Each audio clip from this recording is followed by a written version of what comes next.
broken heart. Lay out your twisted plan, baby. Coming up, Wake the Nile, a new band from Austin, Texas.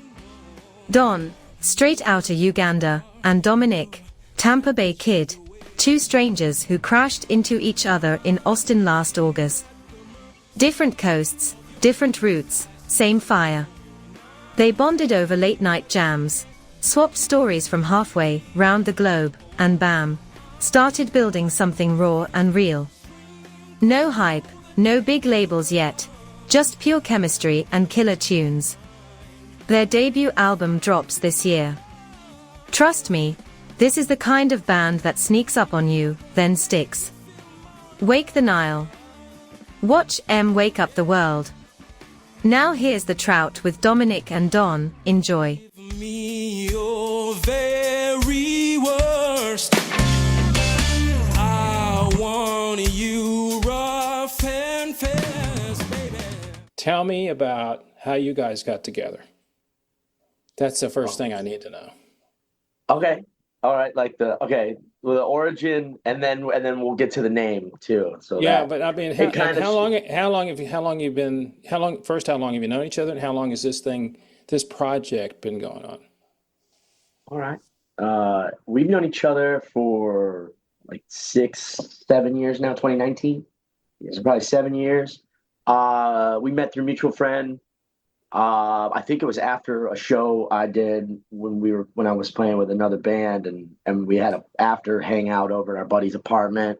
I believe that was the same night. I'm not sure, but we were all hanging out, and a mutual friend kind of came over and, had his phone, and he's like, he brought Don over. So you got to meet my buddy Don, and he makes music. You got to check out his tunes and stuff like that.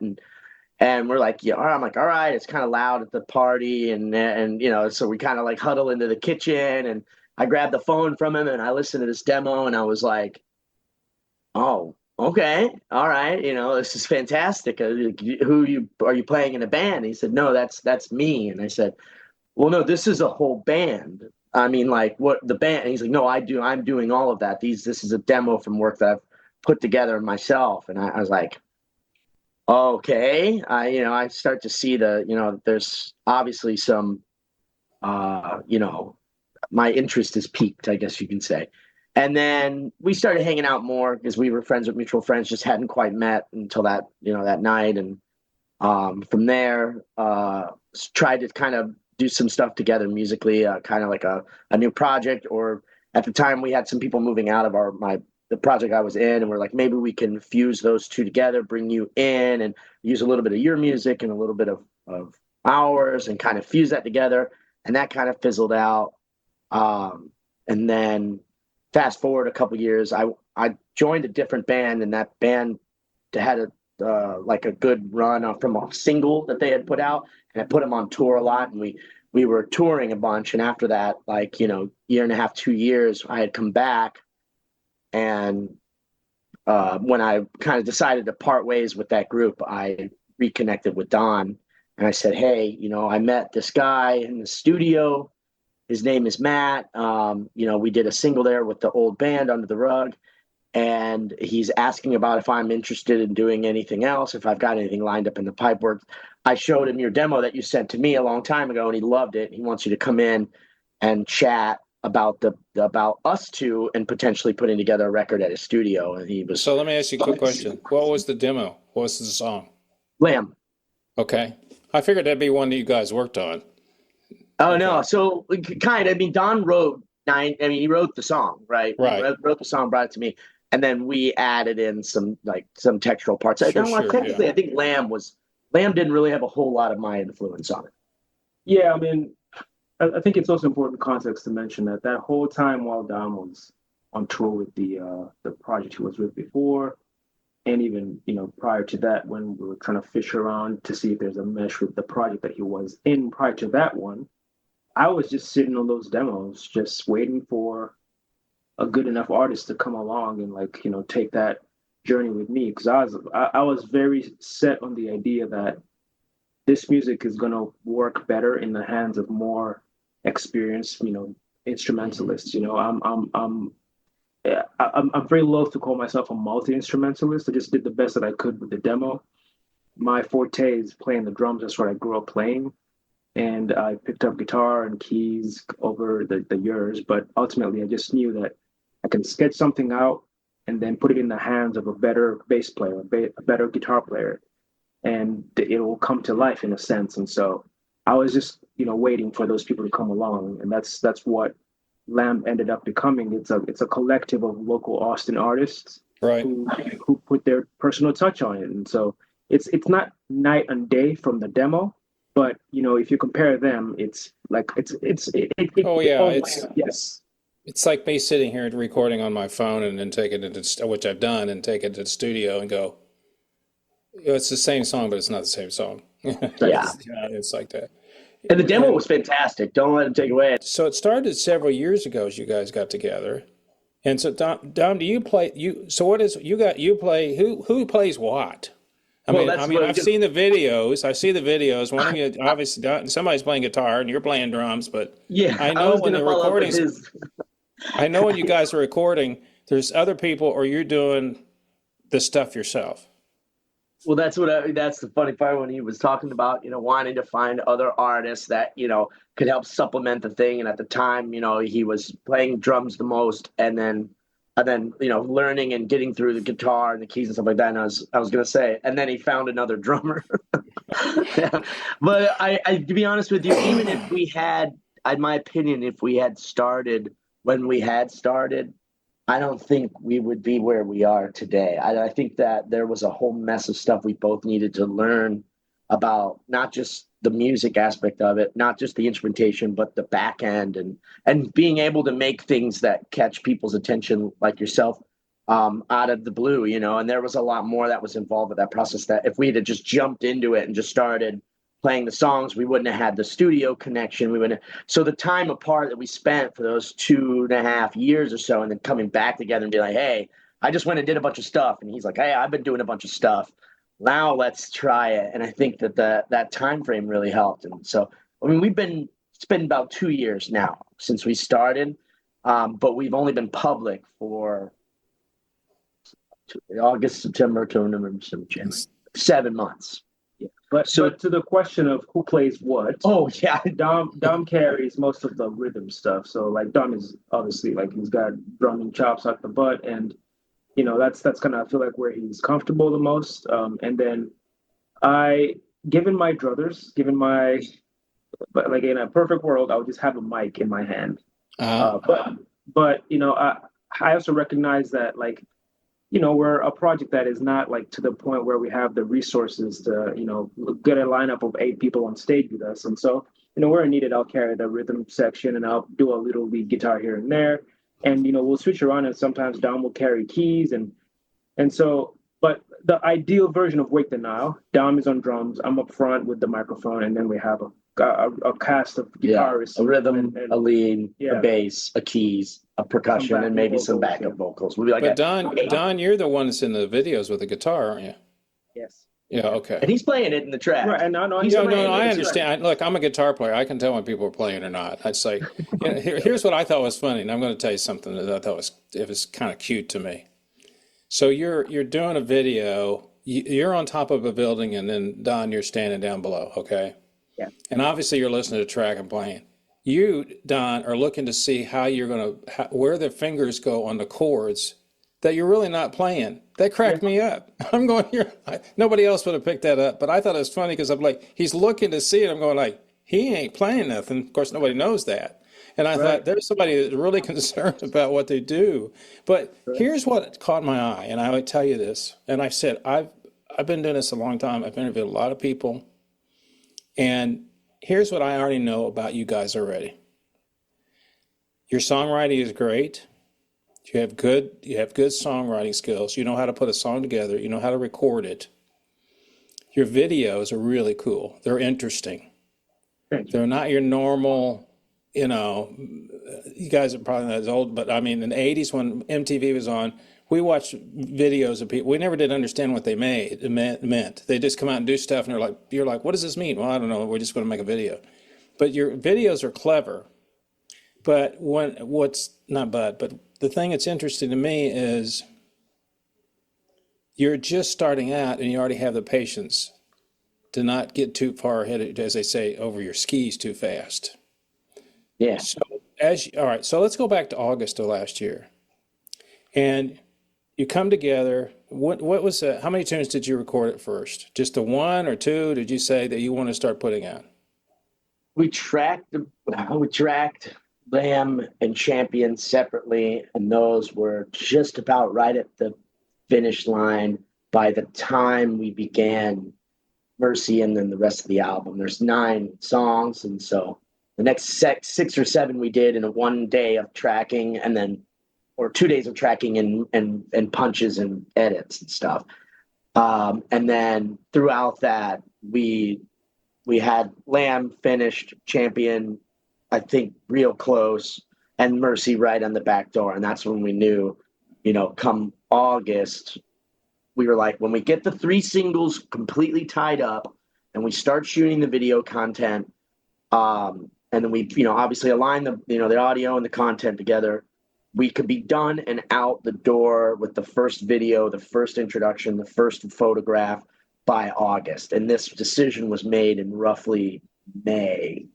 I think somewhere around May, we said, right, we have a compounding list of things that need to get done before we can begin. And then everything after that, it was like a release roadmap, basically.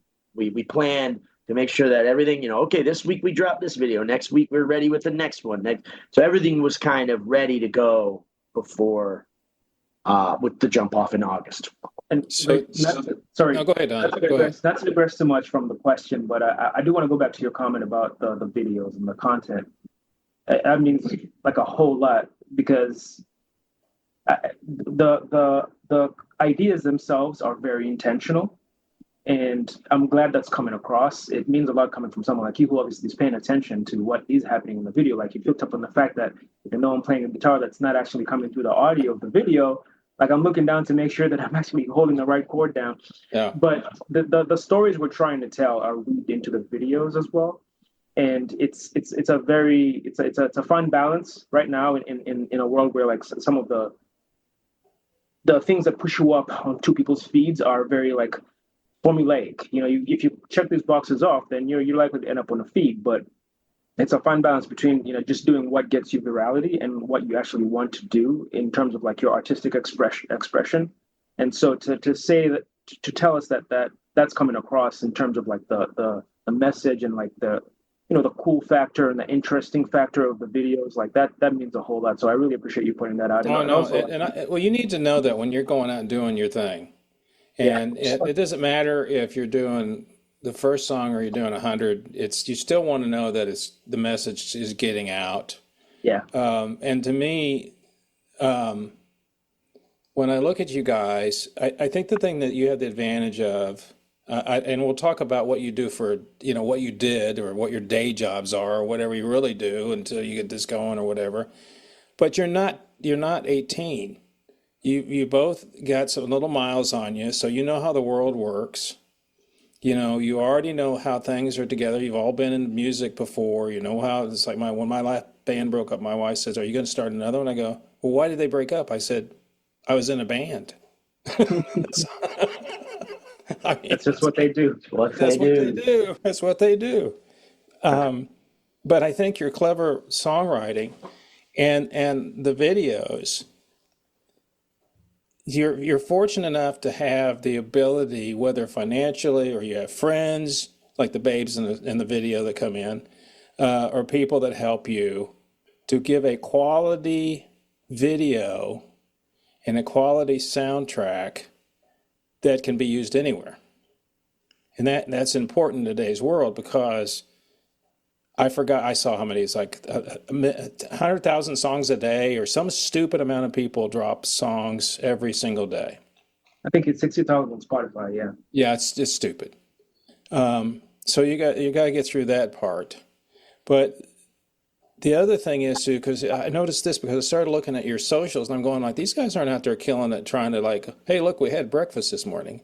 Or, hey, here I am playing this. Or, hey, I'm doing this. And your videos are not getting the feed that you want but they will because I think the patience comes in to do it. The other thing I want to say too is you're in a process now that Americans or music lovers don't have a problem with, and that is playing tracks while you're performing live. I mean, it's you live in Austin, you probably already know this. You guys could come out and do your bits and have tracks and people would not get crazy. They don't, where's the band? They don't care anymore. I don't think they care. Yeah. So that's the advantage. But so when you started this, you put this project together, what were your goals, your long-term goals? I mean, other than being successful, but how are you going to get where you want to go? Well, for me, I promise I'm not trying to sound corny here, but the ultimate message of the songs is what I want to put that into the world and make it reach as far as possible, right? And I'm trying to be subtle with it and not knock people over the head with this idea that, you know, within you is like a wellspring of ability and inspiration and creativity. And you just have to tap into that and go deeper within yourself to find all the courage and ambition that you need to, you know, surmount whatever challenge you perceive ahead of you, right? So that's the message that's woven within every single track. And just as a cheat for you, Rick, and all the listeners of your podcast, if you listen to our songs as if you're singing them to yourself, they begin to make a whole lot of sense. And so that's what I'm trying to put that message into the world. And what I'm, as an ultimate goal, like what's the you know, best end state for Wake the Nile is when, you know, we're playing internationally, right? So we're playing to audiences that maybe don't even speak English, right? Oh yeah. Right. Yeah. So I know that's obviously like on the surface for, you know, most people that's this guy just wants to get famous and, you know, be on an international tour. And for me, that would be like a secondary, you know, byproduct of our success. Success being that people actually resonate with the message of the song and they feel uplifted within it. So for me personally, that's the ultimate goal, is to find the people who are seeking that inspiration and just remind them that, hey, by the way, you don't need to look outside, it's all within, and just, you know, get that in as many heads and minds as possible. So tell me where you guys are from. Where are you originally from? Where'd you grow up? I guess, and that'll essentially tie into the naming convention as well. So we're from different parts of the world. I'm originally from Tampa, Florida. Okay. And I was born in Uganda, Kampala, Uganda, so the capital. Okay. Yeah. I heard the accent, but I couldn't figure out what it's from. So how did you both end up in Austin, Texas? Well, for me, ending up in the U.S. at all was an academic endeavor. I came to the U.S. for college in 2011, Longview, Texas, Latino University. For anyone who knows where that is, I did a 4-year course in commercial flight. Well, initially commercial flight, then aircraft systems. But for me, the end goal was always music. So, you know, whisper it, but, you know, it was really an exercise in appeasing my very traditionalist parents who just won't respect anyone if they're not a doctor or a lawyer. You know? Yeah. But, you know, I always knew that, you know, I'd run back to music. So after my 4 years of, you know, traditional academia, I was like, all right, shackles are off, time to do my own thing. And, you know, I'm not in the aviation industry anymore, but as soon as I graduated, I started writing songs. 2016 was the one I started working on the record and writing, you know, the actual lyrics of it. And then, you know, around 2018, I want to say, is when I moved to Austin. Because while I was in college, I visited Austin with a then girlfriend of mine, and I just fell in love with the city. I always knew it marketed itself as the live music capital of the world. And when I visited at the time, I kind of got that feeling about it, you know, and maybe that's dying now, but I did get the sense that if I was living in this city, that my prospects in the music world would be a lot more high. Oh yeah, I mean, it's like it's going. You know, it's good and bad. Yes. There's a lot of great players there. That's the bad news. The good news is there's a lot of great players there that you can tap into. Yeah. So how did you go from Tampa to Austin? I always say I'm a native Texan. I'm from South Texas. So I always ask people the same thing: was it love or money or both? Both. There you go. Well, yeah, I reconnected with a girl 2013, 2012 or something like that. And she was like, I'm living in Austin. And I was like, well, I'm still in Tampa. She's like, you should come visit sometime. And we did that, and then next thing you know, we're both visiting each other because she still had friends and family that were from where we went to school from. And so it started off that way, and then my mom kept pushing me to move to Austin. So she had an office out here. Every time she came, she was like, "It's way better for you. It's a way better city. You can, Tampa at the time, and maybe not even now, was big on live music. I'd been around a lot of different places, and it was just original live music was not at the time in the early 2000s. It was like the rise of electronic dubstep music and hip hop and things along that lines. And for a very cultural city like Tampa, just finding unique bands was one, and Right. it was not as easy. So being in Austin, where I could walk out of my front door and throw a rock and hit maybe even two guitarists, or you can hit them with the same rock. You know what I mean? Yeah, like right. I can walk a mile one direction. I'm at a music venue. It's impossible to escape it here, and that's kind of helped to shape me as a person. But I mean, it started as a love interest, which turned into a career. And I was in telecommunications engineering. I did that for about 10 years. And eventually left that to do music full time. And so that's where I'm at today. But yeah, love, money, both. Okay, we have a Ugandan and a Floridian. Yeah. that end up in Austin.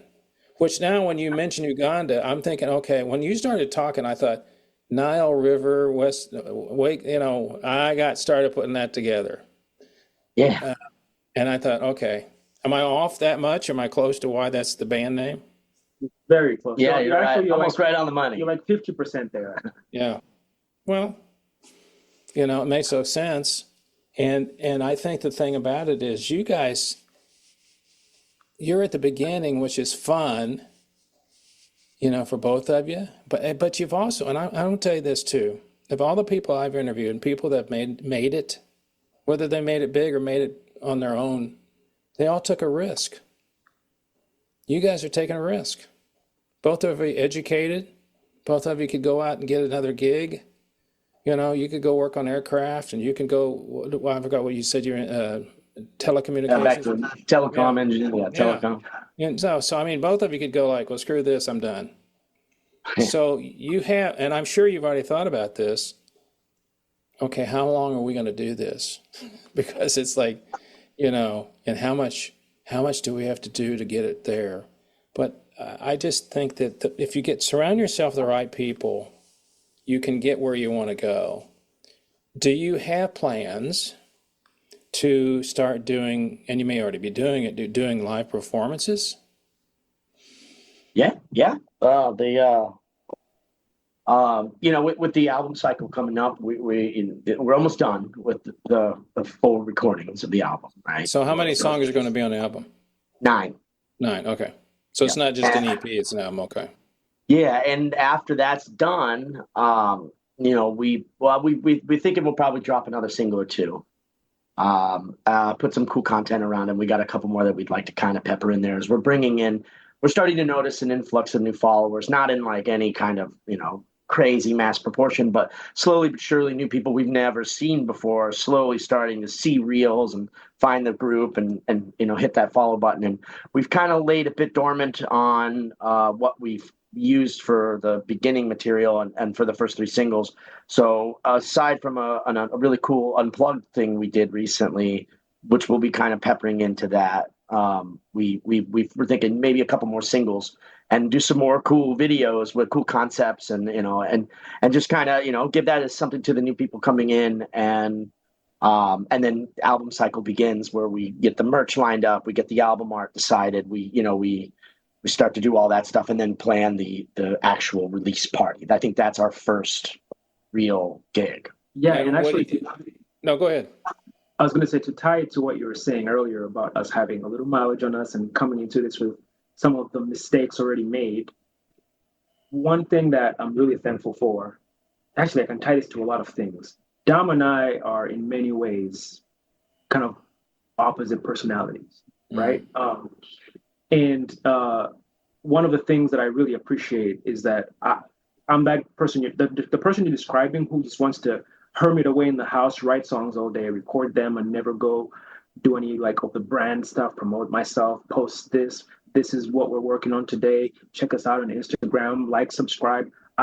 All that stuff is entirely antithetical to my personality. I literally didn't have any social media until Wake the Nile launched. Right, I didn't have an Instagram. Didn't My Facebook was dead for like over a decade. We weren't even friends on a social media platform, and we knew each other for like 6 years. But on the opposite side of that, then I think you wouldn't mind me saying this, Dom thrives in that world, right? He's obviously like had experience, being a part of a band that's promoting itself on those platforms, and so he knows what it takes to get that traction and like to really like promote, be a self-promoting entity in terms of an independent band, right? So I think part of what makes this Wake the Nile project work is that he has that experience and he's okay in those spaces, and also he's very receptive to the creative input that I bring in, even though I don't have that experience, right? So I can come to this with a very sort of like naive, blue sky child's mind and say, oh, well, let's try this idea and like see how it goes. And so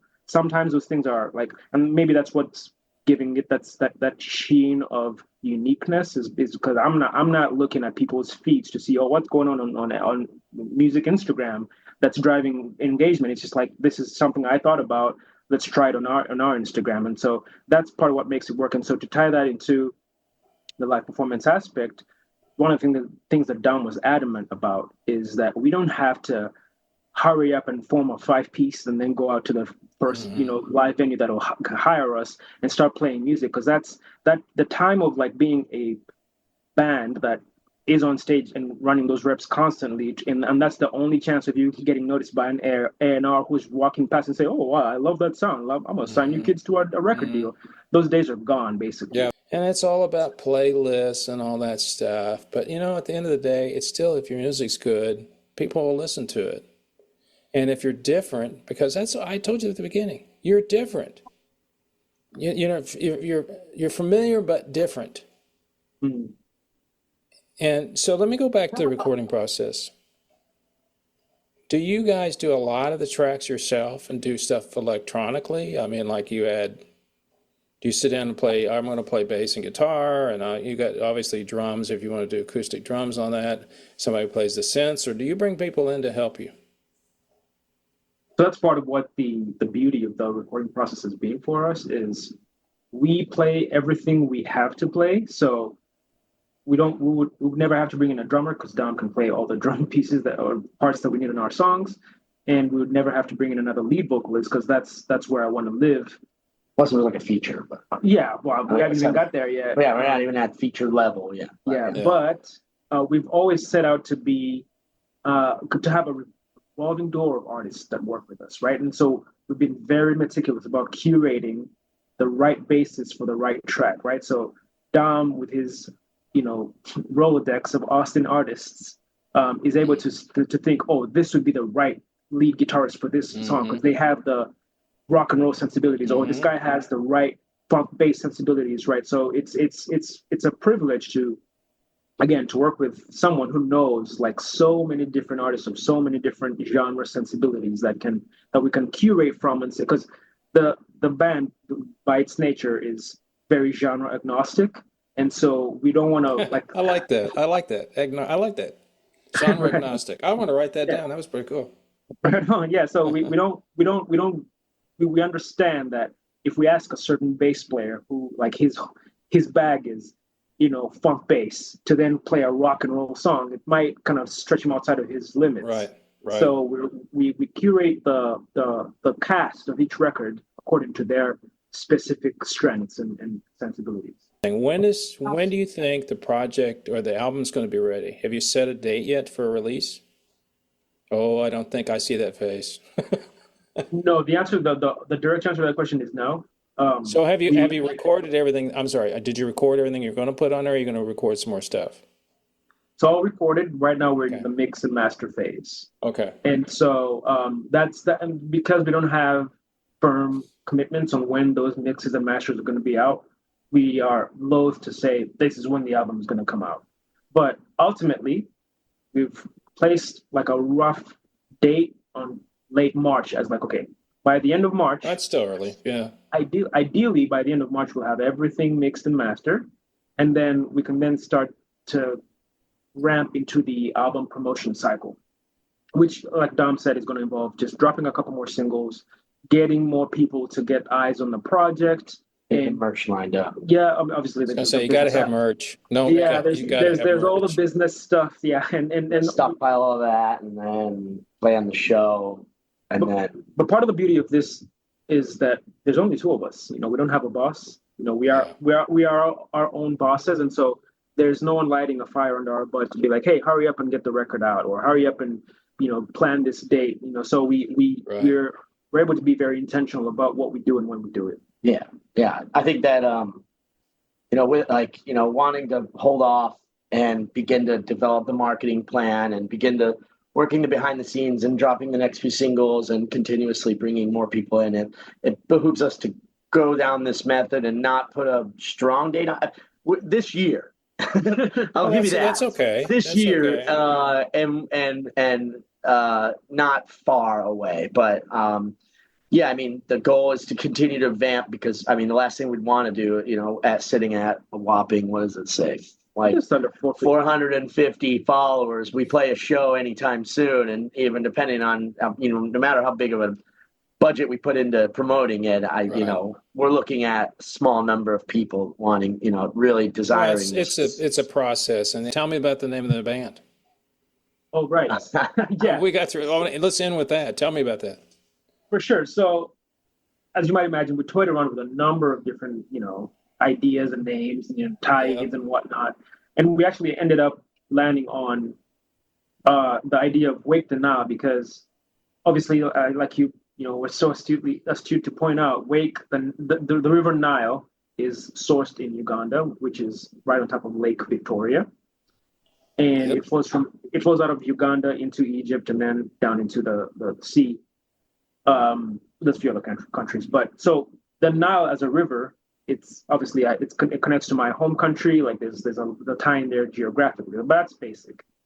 The wake the part of it is we were toying with the idea of what if the Nile in its current state is asleep, right? This is a body of water that powers dams. It's the ecological center of so many different fauna and ecosystems depend on it, like migration patterns depend on it, right? So there's this vitality to the River Nile that is ever present throughout history. But what if even in that state the Nile is asleep? Then what would the Nile look like if it was awake, right? So we just wanted to invoke that imagery within people, like that within you, there's this deep, deep river that is already latently powerful and so vital. What if it woke up, right? So that's the meaning of the name. It's like wake the Nile, wake that power that is already latently within you. You're within you. There is this wealth of wisdom and knowledge and ambition and power and strength. And you just need to tap into it. What if it woke up?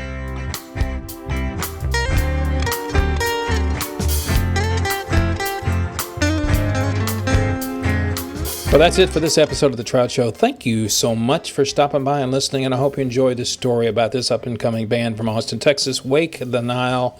Thank you, Don. Thank you, Dominic, for coming on. They got an interesting message they'd like to tell you about, and it's all in their music. I think they're great performers, and I expect a lot of things out of them. For more information about Wake the Nile, just go to their website. They're also on Instagram. You can find them at Wake the Nile, WakeThenile, WakeThenile.com. Everything is there. You can find them and start listening to them. They need more followers, so please join them on Instagram and all their social medias because I expect great things out of them. For more information about The Trout Show, just go to the Trout Show website. You know what it is, troutshow.com. It's right there. All the information about podcasts, YouTube interviews, and of course, my music's on there too. So until next time, people, remember, it's only rock and roll, but I love it. See ya.